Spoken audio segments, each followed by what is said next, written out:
Okay, so in today's session, we are going to learn about the astronomical unit, light year unit, parsec unit is something which we are going to start with, and from this, we are basically going to go into the other topic. So let's straight away start with this. This is important from numerical point of views. You should know that there is something which we call as the astronomical unit, and it's basically a measure of distance, and it's the mean distance of the Earth from the Sun. So if you are able to measure the distance from Earth to the Sun, we basically take the astronomical unit. Light year is something which you might have come across, and one light year is basically 9.46 into 10 to the power 15 meter. So it's important to remember these values because you might not need it very frequently, but still it's important from your exam's point of view. Similarly with parsec. So what I suggest is you can pause this section and then actually look into the different units. If you go into some other unit kind of features, we can see that we have got something which we call as the extra unit, and then we have got some other units like the shake, bar, and so on. Now bar is basically a unit of pressure, shake is a unit of time, torr again is a unit of pressure, so we have that, and so on. So Bohr basically is used in nuclear physics, so that kind of equations are there. You can learn it now, you can use it till the end of your class 12 syllabus because that will be needed somewhere or the other. Horsepower is something which we know is a measurement of the power of a mechanical instrument, let's say a car probably, and what is its horsepower and so on. Pound is basically a measure of weight, which we have already discussed earlier. So these things, if you can keep in mind, it will help you, and that's important. So what we're going to do next is we are talking about a numerical problem where we are actually going to find out the dimensional formula of different quantities, because that is one of the major applications of dimension. So let's talk about eta. Now eta is basically called coefficient of viscosity, which is an important content when we are dealing with the chapter of fluid dynamics. So we have viscosity, and we actually want to find out its dimensional formula. Before we proceed to others, we can just see into the dimensional formula of viscosity. Now a very important thing here is that whenever you are going to derive a dimensional formula, or you need to know the formula with which you can work with. So that means the working formula must be known to you, because that is important to find out the dimensions. So as I have told you before that anything where you need to find out the dimension should be enclosed within the square brackets. And if you look into this equation, we have got a negative sign, and this is force divided by area, and change in length by change in volume. But the important part here is sorry, this is velocity, not volume, so this is a velocity here. And important part here is that the negative sign doesn't have a dimension, so in the dimensional formula I'm not using the dimension. So we have force, and we have length, we have area, and we have got velocity. So for force, we have already seen in the previous table, because force can be measured as mass into acceleration, and if you break that out into dimensions, we get the dimension as mlt minus 2, and then measurement, and we have got the dimension as L, and then we have got area, which is nothing but twice the dimension of length, so it's L square, and then definitely velocity is Lt minus 1, one of the easier dimensions to remember. If you do your maths and calculation, this is the dimension that you get for coefficient of viscosity. So it's something which you can remember, but in case it is asked for deriving, you need to know the formula. Now I know that all of these formulas you can't remember right now, because as you go and proceed with the later on chapters, you'll find out that these formulas will come in handy. Okay, next something which we call as the charge. Now charge is something which we know is current into time. More specifically, if you remember, we say current is equal to charge per unit time.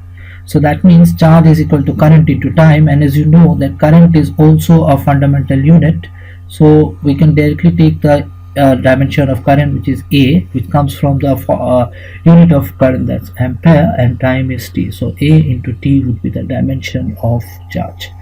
Next we have got potential. Potential. So if we consider potential, we have the formula, where we have U is equal to VIT, where V is nothing but the potential. So you can see here we have got U divided by IT, and then we have taken this particular equation. The dimension is this. U basically is nothing but having a unit of joule, so that is a unit of work. Okay, so if we have the unit dimensions of work, it is ml minus 2 t minus 2, which you have seen from before, divided by current into time. So we do the calculations and basically find this out. So our final result should be something like this. In case it has got only mass, length and time, we can put it there. Else what we can do is, if there is an additional dimension like current, we have it here, we can use this. Okay, next is we're going to find out the dimension of capacitance. Now capacitance is something which you will deal with in your second year, that means in your class 12, but keep in mind that capacitance is a direct relation with charge and voltage. So we can say that capacitance is charge divided by voltage. Actually capacitance is a constant quantity for a particular system, so that means charge is directly proportional to voltage, and that proportionality constant is nothing but capacitance if you're considering a capacitor. So we have got C is equal to Q divided by V. So then we can take it, we have taken the dimension of Q and dimension of V. The dimension of Q we have just derived it. You can see they have derived it A into T, so that means we can take A into T and divide it by the dimension of voltage. Now the voltage dimension is kind of complicated to remember, because you get it from here.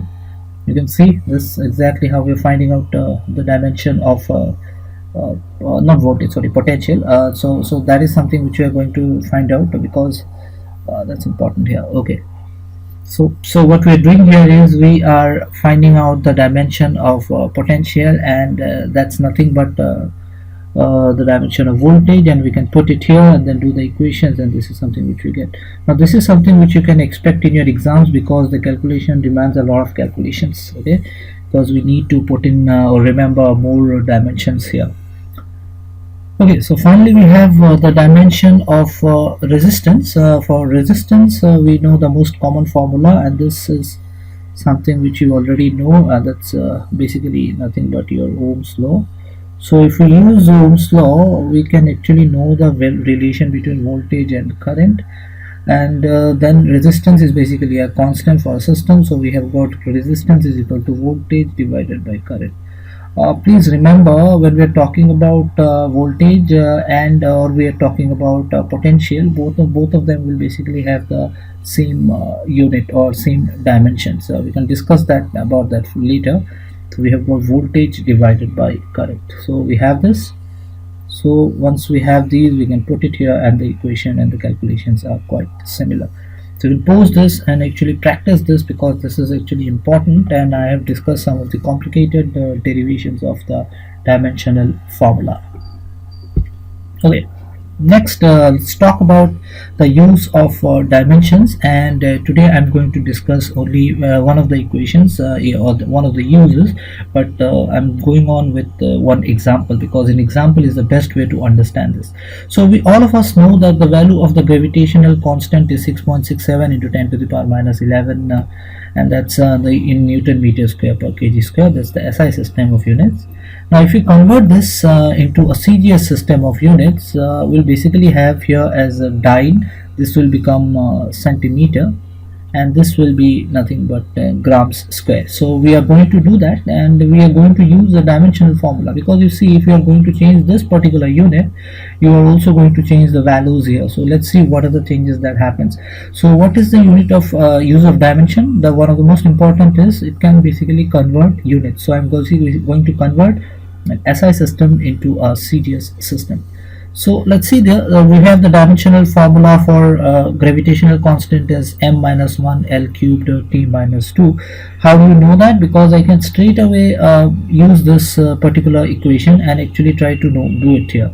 Because see, if you know the units, here, you can know what is the dimension, right? Because Newton is nothing but the dimension of force. So that means if we talk about the dimension of force, which is equal to mass into acceleration. Now we have got basically the dimension of mass as m, and acceleration is equal to lt minus 2. I hope you remember that. So force is equal to mlt minus 2, right? So we have the dimension of force here, and then we have got new meter square. So that means let's say this is length, so we have got let's do it here directly. So we have got mlt minus 2 into meter square, so that means that is the distance unit. So we take L square, dimension of length, and divided by kg square. So kg is dimension of mass, so we will take it m square. Now if you look into this, you see m, it will become m, and this is m2, so it goes on the in numerator, it becomes -1, so you've got m minus 1, l cube, because this l and this l square will combine, and then t minus 2. So you see, if you know the units, you can definitely find out the dimensions. So since it's not needed to explain this, so that's why they've directly written it as the dimensional formula of G. Okay, so let's use this particular formula, and this is how we are actually going to derive the units. We are going to change the units. So you have to remember this n1, and then we are using a subscript m1 l1 t1 for one system of units. Here we have got n2, and we are using second subscript m2 l2 t2 for the second system of units. Now here this second system of unit is something which is nothing but the Cgs system. So this is our Cgs system, and this subscript 1 is used for the SI system. So we have got the Cgs system and we have got the SI system. So now we can say that we can basically do our normal equation, and we can say that n2, which is nothing but the system which I am going to derive to, is equal to n1, that is the original system, and then I'm just going to combine masses, length and time together, and it's a very simple equation, you can understand that. And here we basically have n1 is nothing but the original value that we have. Please remember, we are just going to take the value and we are not going to take any units for that. m1, that means we are talking about SI unit, is in kg, but m2 is in grams. Now when we are actually doing an equation, we need both of them in the same units. Now important part is, so let's convert both of them. Since gram is there, we can convert it into kg, 10 to the power minus 3 kg. Length is the SI system unit is meter. We are going to take L2 as 1 centimeter, convert it into meters, and t1 and t2 will remain as 1 second. So let's just substitute these values. So once we substitute these values, we have got this 6.67 into 10 to the minus 11, and everything is in the same system of units. So this consistency is very important. This is second, meter, kg, and you can do all your calculations, and then it's just simple maths out here. It just goes on the top. This becomes a positive value because it will be 10 to the power minus 3, and this becomes 10 to the power minus 2, and then there is a 6, so it's minus 6. So if you basically do this calculation, this is 10 to the power minus 3, and then into 10 to the power, this goes at the numerator, this is minus 2 become plus 2, and then there is a 3 there, so I'll take it as 6, and this basically gets cancelled out, right? So these seconds and this second gets cancelled out, so we have these equations. So if you take this is nothing but 10 to the power 3, right? So we have got 10 to the power minus 11 plus 10 to the power 3, so we can equate it and basically get the result as 10 to the power minus 8.